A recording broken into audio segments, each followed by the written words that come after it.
Right. This one is for all of you service providers who are completely slammed with work right now. If that's where you're at, then I want to invite you to listen to this little story that we've got. It's about a client of ours who was completely booked out. She was never able to take a break. She couldn't remember the last time she took a vacation.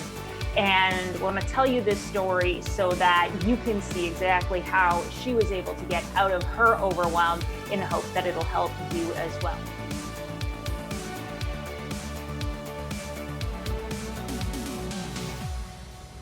Yeah, I wanted to do a story time about one of our clients in particular. Some of you may know Amy, and if you don't, that's okay. You can imagine that you're Amy, and just talk about the shift that happens when you go from overwhelmed and how you get to the other side of it.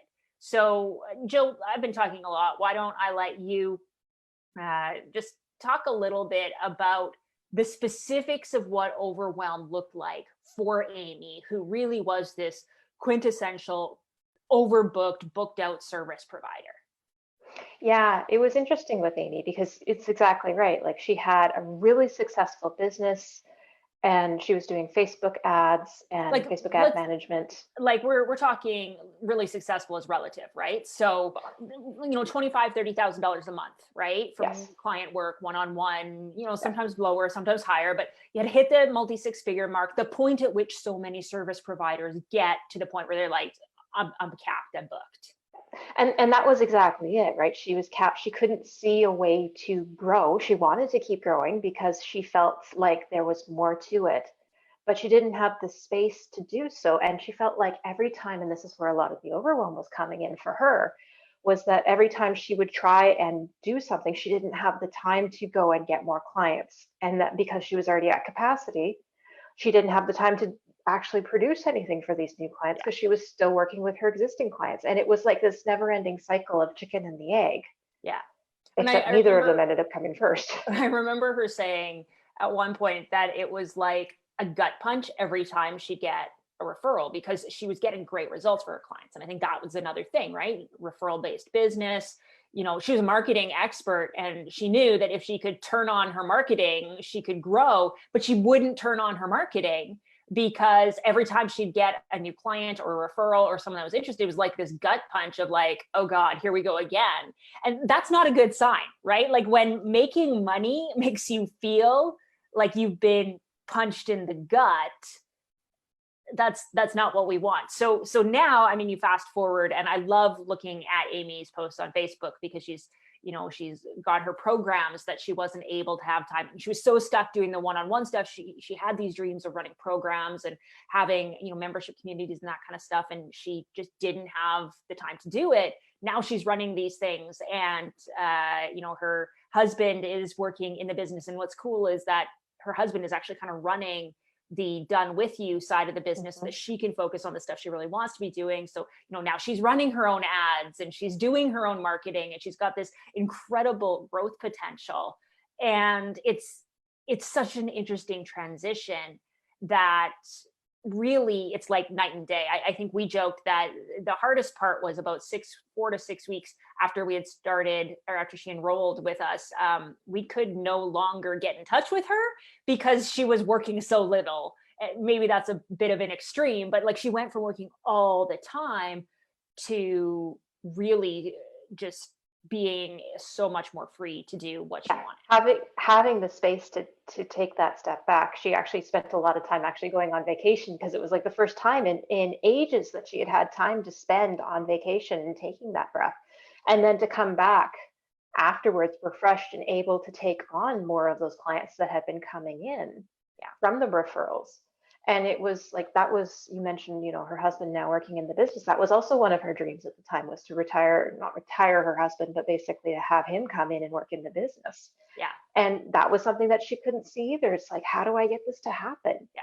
And that's so And common, right? It's like, I don't even know what this could look like. I don't even know what it would look like if I were to do this.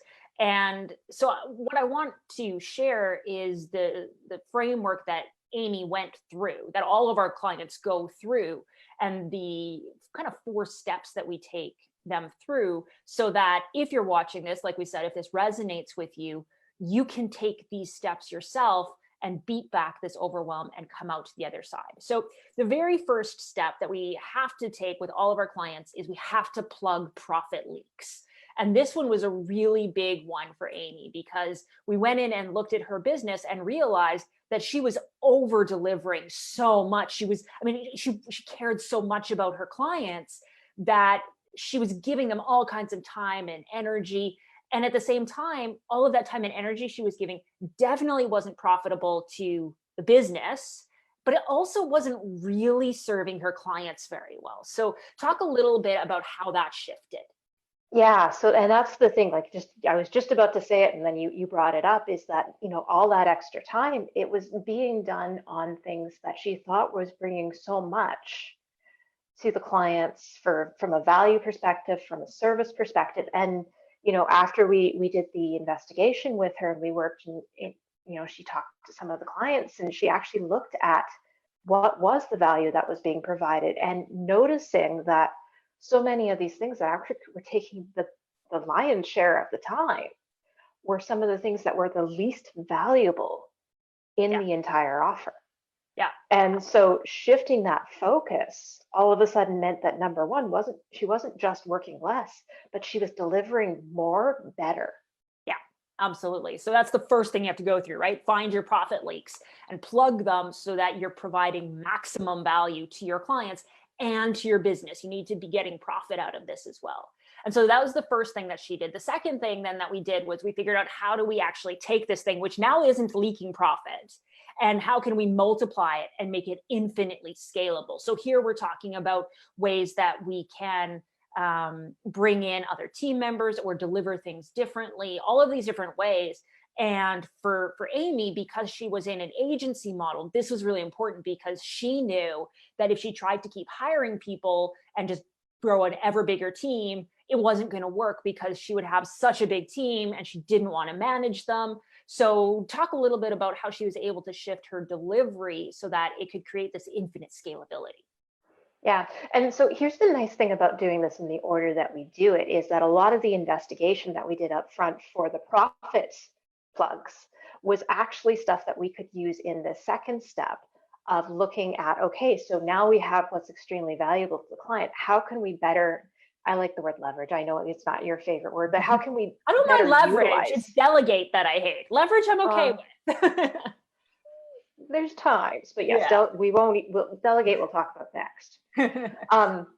But it's one of those things that, like, well, like, take us back to Amy. Like, what did she do in this case? Yeah, when I was going to get there, and let me just give an example first. You mentioned you don't want to necessarily just hire, because that's going to be, it was going to be a big team. You're looking at linear growth when you did that, yeah. When you have a direct correlation between how many people you bring in to deliver to X number of clients. And if it's always, I bring in one person and I get 5 more clients, that's what we call linear growth. And that's not easy to scale.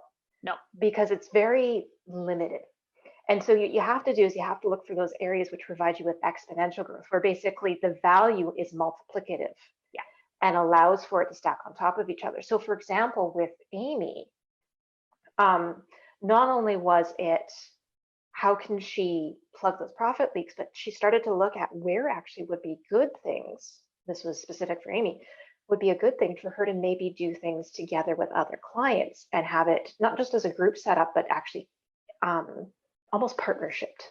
Yeah.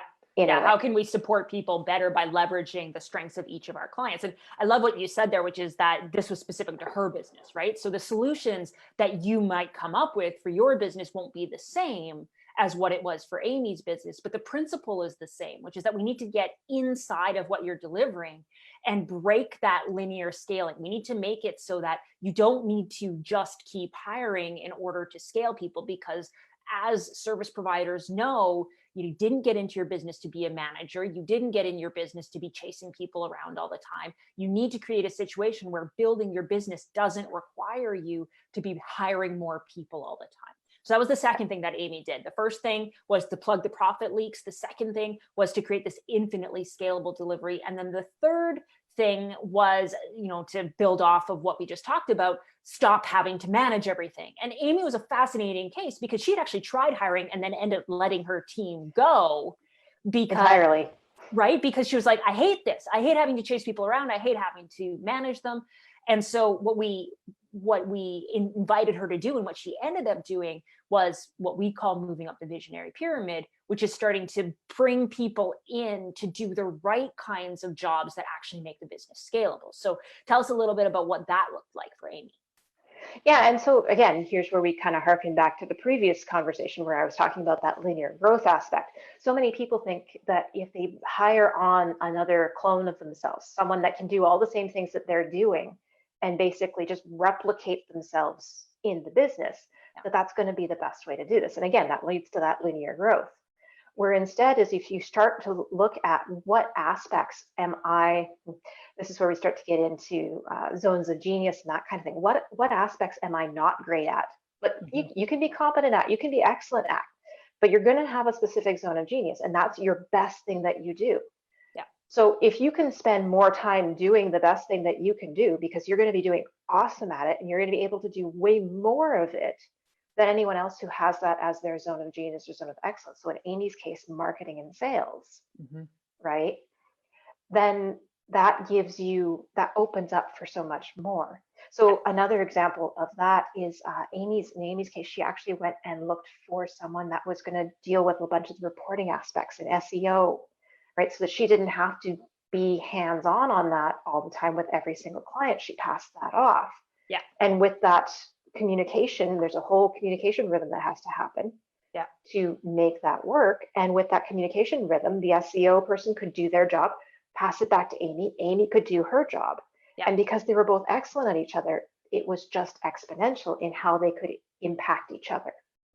Yeah, for sure. So really, what we're talking about here is this transition to break your way out of overwhelm when you're a booked out service provider. If you're just tuning in and maybe you're catching the end of this, make sure you head back to the beginning and listen to the whole story, because I think this is just such a great example that we've been sharing of how you can go from having that pit of your stomach when you don't want to be taking on more clients, you don't want to have more, every time you get an email or referral, it's kind of like, oh, do I have to actually being excited about growth, being able to work on those projects that you want to work on, doubling, tripling, 4xing your revenue in like less than a year's time, because you finally get to do the things that you want to do and that will grow your business.